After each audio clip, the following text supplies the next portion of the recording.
to me no now you got bone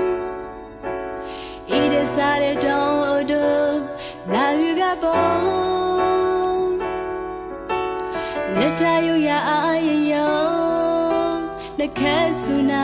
you ya kikhini ko jeni no lo